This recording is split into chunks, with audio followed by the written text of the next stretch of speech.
CM Shivraj ने बाढ़ पीड़ित परिजनों के लिए की बड़ी घोषणा। पीड़ित परिवारों को दिया जाएगा 50-50 किलो राशन। मृतकों के परिजनों को मिलेगा 4-4 लाख रुपए का मुआवजा।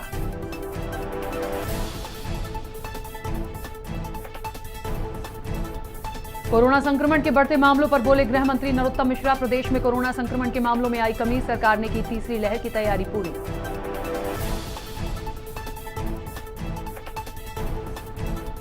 राजधानी भोपाल में नगर निगम की लापरवाही दर्दनाक हादसों को दे रही दावत। शहर में 200 से ज्यादा इमारतें बुरी तरह जर्जर।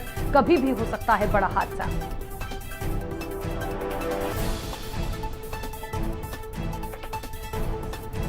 इकतालीस साल बाद भारत ने रचा इतिहास। टोक्यो ओलंपिक में हॉकी टीम ने जीता कांस्य पदक। भाजपा युवा मोर्चा ने खिलाड़ियों को दी बधाई।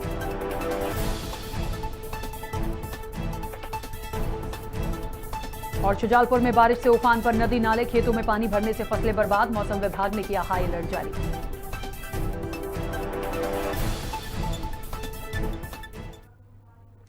नमस्कार, खबर भारत देख रहे हैं आप। मैं हूं आपके साथ राखी। खबरों की शुरुआत करेंगे।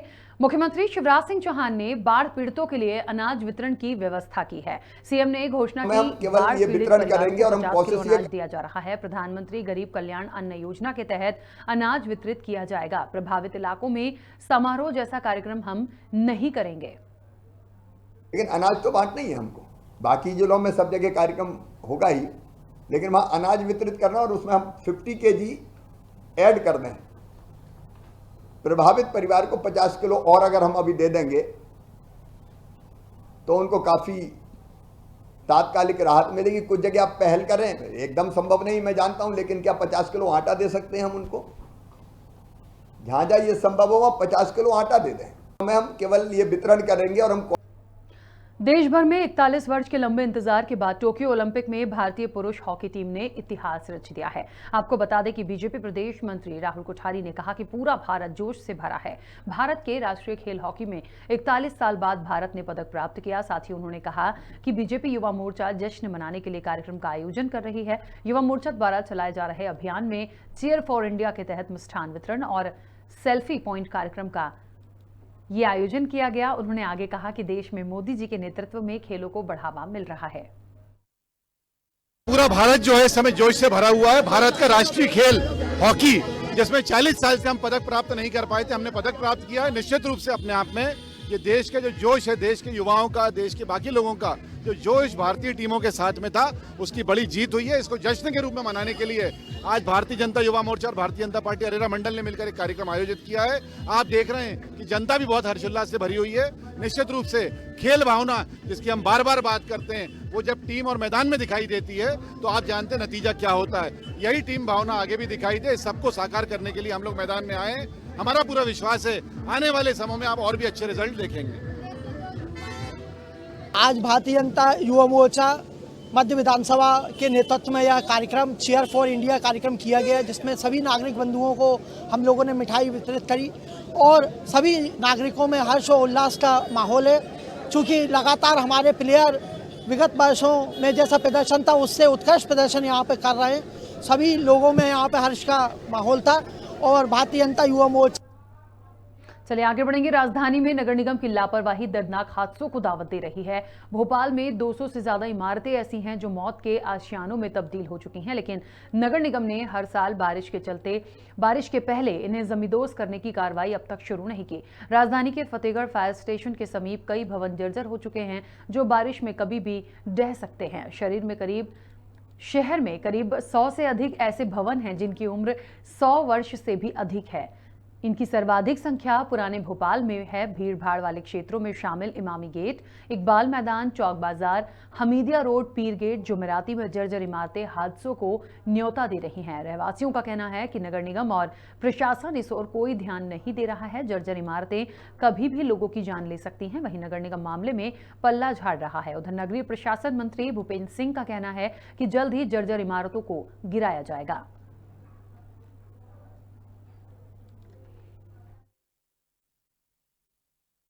प्रदेश में लगातार हो रही बारिश के चलते जहां जनजीवन अस्त व्यस्त बना हुआ है, वहीं एक और मध्य प्रदेश की राजधानी भोपाल में जर्जर इमारतें जो हैं अब वो नगर निगम के लिए कहीं ना कहीं सर का दर्द बनने जा रही हैं। इस वक्त हम मौजूद हैं राजधानी भोपाल के फतेहगढ़ फायर स्टेशन पे, जहां आप स्थिति देख सकते हैं जर्जर भवनों की। ये भवन सिर्फ जो भवन है, ये सब भवन जो है प्राइवेट के नहीं, सबकी इसमें कई जो जर्जर भवन है वो शासकीय भी है। हम आपको दिखाना चाहेंगे वो चित्र। इस वक्त हम जो मौजूद हैं फतेहगढ़ फायर स्टेशन पर, वहां उसकी हालत आप देख सकते हैं कि लगातार ये बिल्डिंग जर्जर हो चुकी है, लेकिन इस ओर अभी तक शासन प्रशासन का कोई ध्यान नहीं गया है। तस्वीरों में साफ तौर पर देख सकते हैं कि जिस प्रकार छज्जों में लगातार टूट फूट देखी जा सकती है। ये डर बना रहता है कि लग रहा है कि लगातार ये बिल्डिंग कभी भी जो है जमींदोज हो सकती है, लेकिन इस ओर अभी तरफ नगर निगम का कोई ध्यान नहीं है, चाहे वो जिला प्रशासन हो, बाढ़ आपदा प्रबंधन हो। लगातार खतरे को आभास को देखते होने के बाद भी इस बिल्डिंग को लेकर अभी तक किसी प्रकार का कोई ठोस कदम नहीं उठाया गया है। ये साहब पिछली बारिश से गिरी थी, इसकी कोई रेखदेख नहीं हो रही है, ना नगर निगम कोई इसकी रेखदेख कर रही है। इसके अंदर कोई बड़ी दुर्घटना, बड़ा हादसा हो सकता है। यहाँ पर कुछ लोग बैठते भी हैं आके, जो अतिक्रमण के कर्मचारी हैं, बहुत से लोग हैं, गाड़ियाँ भी खड़ी रहती हैं, जिसकी पहले भी बड़ी दुर्घटना हो चुकी है। 8 गाड़ियाँ इसके नीचे दब चुकी हैं और अभी भी इस पर कोई ध्यान नहीं दिया जा रहा है। इसको भी हम लोग देखेंगे और इसमें जो रीडेंटिफिकेशन में हम लोग ले सकते हैं वो रीडेंटिफिकेशन में लेंगे। और भोपाल में कोई भी शासकीय भवन जर्जर अवस्था में नहीं होगा, ये विश्वास में आपको दिलाया। अगर नगर निगम प्रशासन का यही रवैया रहा तो वो दिन दूर नहीं है कि एक बड़े हादसे को लेकर के नगर निगम सामने निकल कर आ सकता है। कैमरा पर्सन सतीश गुप्ता के साथ प्रदीप तलैया, खबर भारत, भोपाल। तो नगर निगम की लापरवाही उजागर है, दर्दनाक हादसों को दावत दे रही ये जर्जर इमारतें। देखिए, बिल्कुल सही बात है, क्योंकि यदि इमारत जर्जर है और नगर निगम के रिकॉर्ड में है कि ये जर्जर इमारतें हैं, तो इनको खुद ही जमींदोज करा देना चाहिए। किस चीज का इंतजार हो रहा है, ये बड़ा सवाल है। चलिए, और इस वक्त आपको बता दें कि जनसंपर्क के अधिकारी प्रेम शंकर शुक्ला जी हमारे साथ जुड़ गए हैं। प्रेम शंकर जी, बहुत स्वागत सबसे पहले तो खबर भारत के साथ जुड़ने के लिए। और कुछ इमारतें आज हमारे सामने हैं, दर्दनाक हादसों को दावत दे रही हैं, ये रिकॉर्ड में हैं, तो फिर इन्हें जमींदोज अभी तक क्यों नहीं किया गया?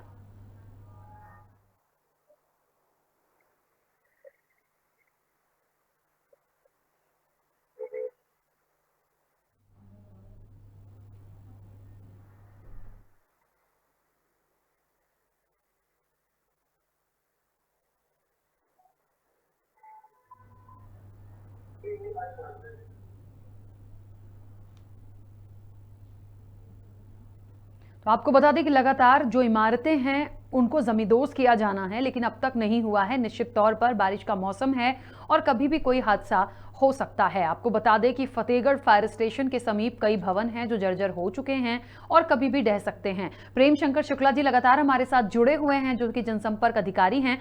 प्रेम शुक्ला जी, मेरी आवाज आप तक पहुंच रही है?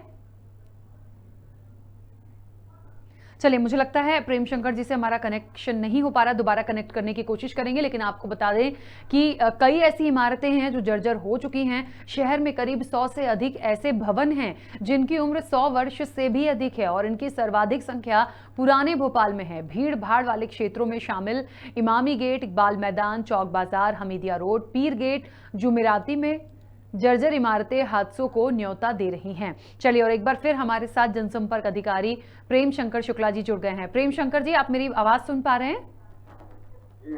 जी, जिस तरीके से बहुत सारी ऐसी इमारतें हैं जो जर्जर हो चुकी हैं, हम पुराने भोपाल की बात करें तो ये नगर निगम के रिकॉर्ड में यदि हैं तो इनको अभी तक जमींदोज क्यों नहीं किया गया? क्योंकि बारिश है और कभी भी कोई बड़ा हादसा हो सकता है।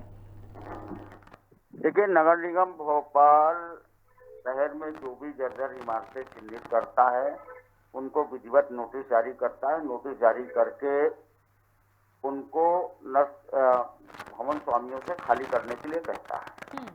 क्योंकि भवन स्वामियों द्वारा समय से इमारतें न खाली करने से, है ना, नगर निगम के लिए कार्रवाई आसानी से पूर्ण नहीं हो पाती है।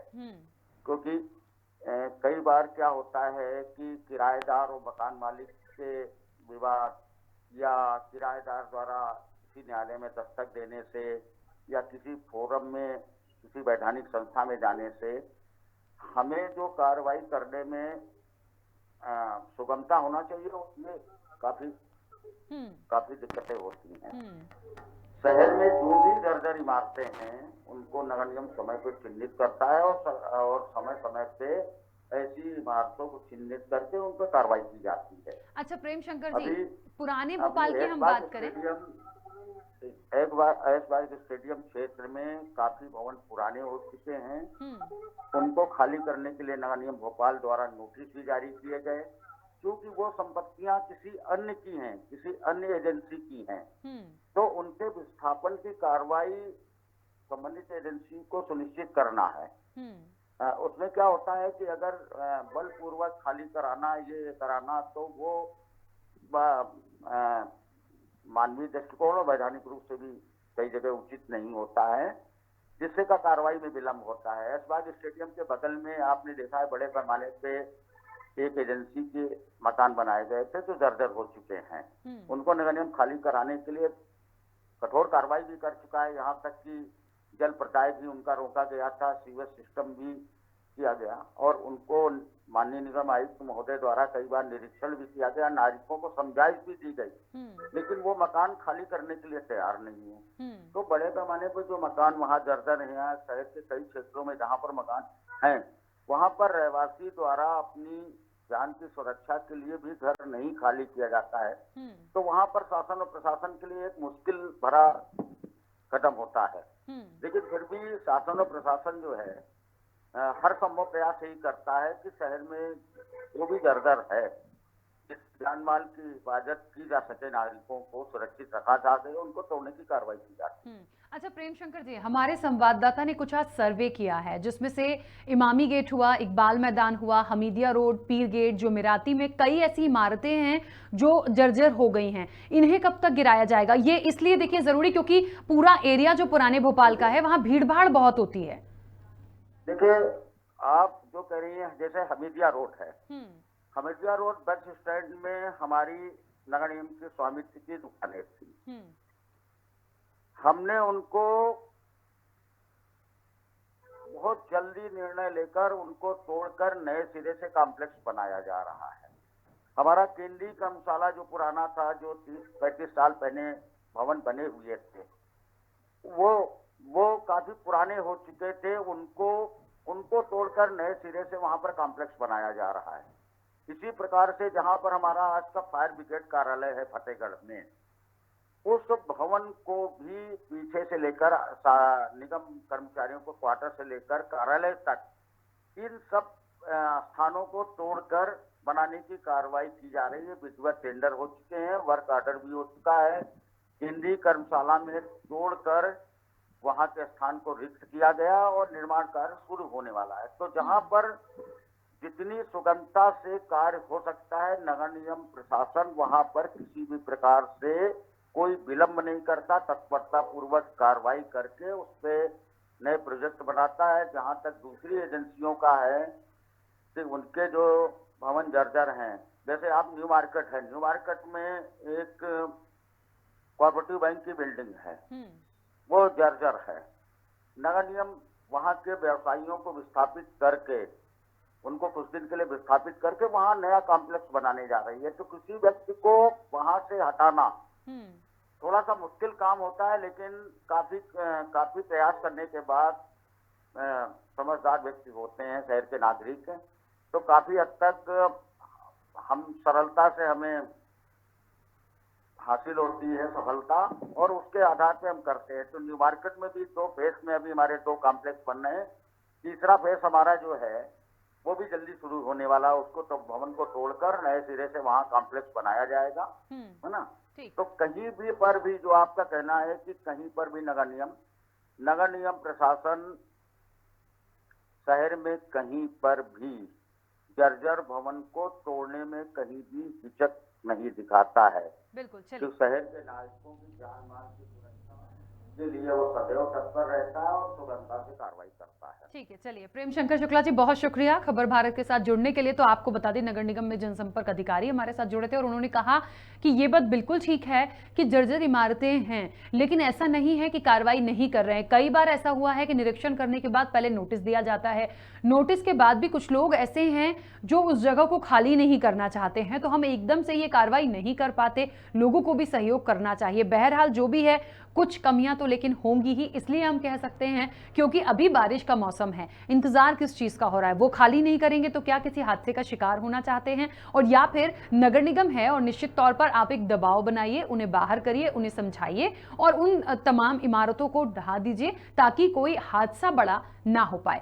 चलिए आगे बढ़ेंगे। भिंड जिले में सिंध नदी ने तबाही मचा दी। बाढ़ में कई जलमग्न हो गए हैं। आपको बता दें कि लोगों के घरों में पानी घुस चुका है। किसानों की फसलें पूरी तरह से बर्बाद हो गई हैं। ग्रामीणों का कहना है कि करोड़ों रुपए का नुकसान हुआ है। घर का सामान और राशन सब कुछ बर्बाद हो गया। लोगों को पीने का पानी और खाना भी नसीब नहीं हो पा रहा है। मुख्यमंत्री शिवराज सिंह चौहान ने हवाई सर्वे कर बाढ़ की स्थिति का जायजा लिया और एनडीआरएफ सेना की टीम को रेस्क्यू अभियान में भी लगातार निश्चित तौर पर लगाया है। खबर भारत के संवाददाता और भिंड विधायक संजीव सिंह ने बाढ़ में घिरे लोगों को रेस्क्यू कराया और सुरक्षित स्थानों तक पहुंचाया। साथ ही लोगों को खाद्य सामग्री मुहैया कराई है। जिले के जाहिकपुरा, टेहनगर, ढुड़ियन, जखमोली, ककहरा, अतरसुमा, श्यामपुरा, इंदुरखी, कचपुरा, भारौली, पढ़ोरा सहित दर्जनों गांव ऐसे हैं जहां पर बाढ़ का तांडव देखने को मिला। कई समाज सेवी संगठन और आरएसएस के कार्यकर्ताओं के साथ संत समाज ने भी लोगों की मदद की है। महामंडलेश्वर डॉक्टर मोहनानंद महाराज ने बाढ़ में फंसे लोगों तक पानी और खाने पीने की सामग्री के साथ ही भोजन की व्यवस्था की। बाढ़ के कारण बिजली व्यवस्था भी पूरी तरह से ठप हो गई है।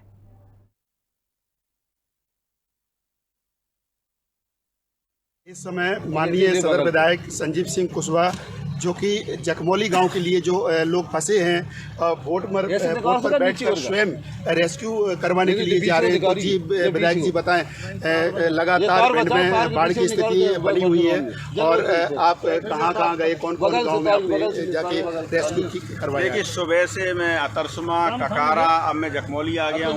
वो जी टहनगुर की भी सूचना मिली है, खोंजरा की भी सूचना मिली है। तो सभी जगह लगातार प्रशासन के माध्यम से उनसे संपर्क करके और खुद पूरी टीम के साथ लगा हुआ हूं कि लोगों को वहां से निकाला जाए, कोई जनहानि ना हो पाए।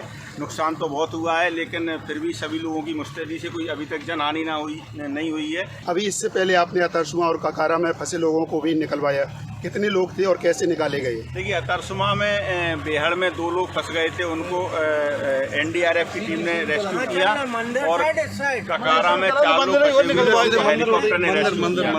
सभी लोगों को सुरक्षित निकाल लिया गया है। जखमौली गांव में बहुत ज्यादा संख्या में लोग फंसे हुए हैं।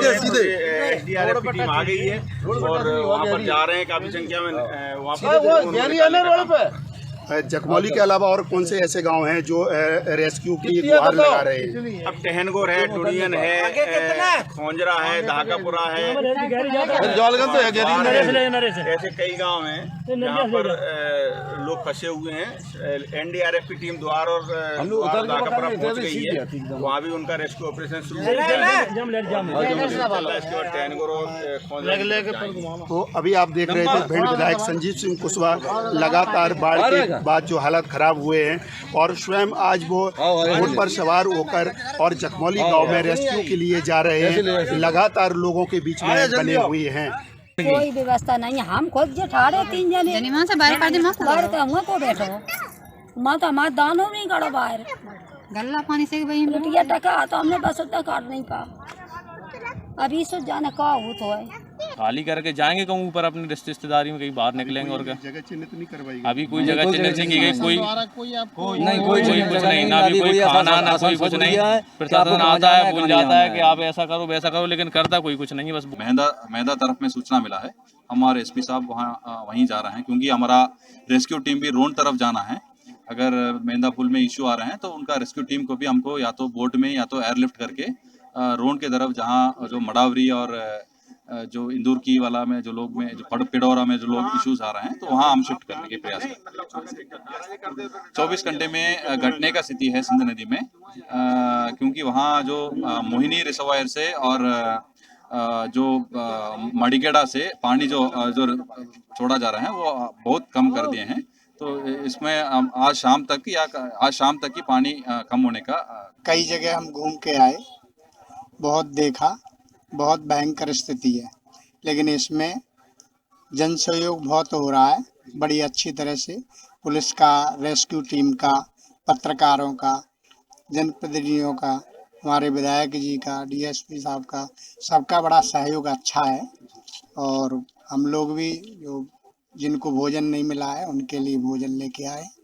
तो नर सेवा ही नारायण सेवा है, इसीलिए जितना बन जाए उतना ठीक है, करते रहें। वाराणसी से आई है, इसके अलावा वाराणसी से आई हुई कई टीम इटावा में भी है, मुरैना में भी है, जो इस चंबल नदी के आसपास जहाँ जहाँ बाढ़ प्रभावित क्षेत्र हैं। इसके अलावा बाहर से भी एयरलिफ्ट होकर टीमें आई है एनडीआरएफ की। तो कई जगहों में जहाँ जहाँ ज़्यादा बाढ़ है, लोग फंसे हुए, उनको तुरंत ही निकाला जा रहा है, क्योंकि बहुत तेज़ी से पानी आया है। और उसी से भी ज़्यादा तेज़ी से हम निकालने की कोशिश करें, ताकि उनकी जान और माल की कम से कम क्षति हो सके। पूरे जिले में जो है संपर्क एक दूसरी जगह से नहीं हो पा रहा है। मेहदा जो लाहार क्षेत्र को जोड़ रहा है वो भी पुल भरा हुआ है, परराइच का पुल भरा हुआ है। तो अभी केवल जो नेशनल हाईवे है वो खुला हुआ है, बाकी सब जगह जो रास्ते हैं वो बंद हैं।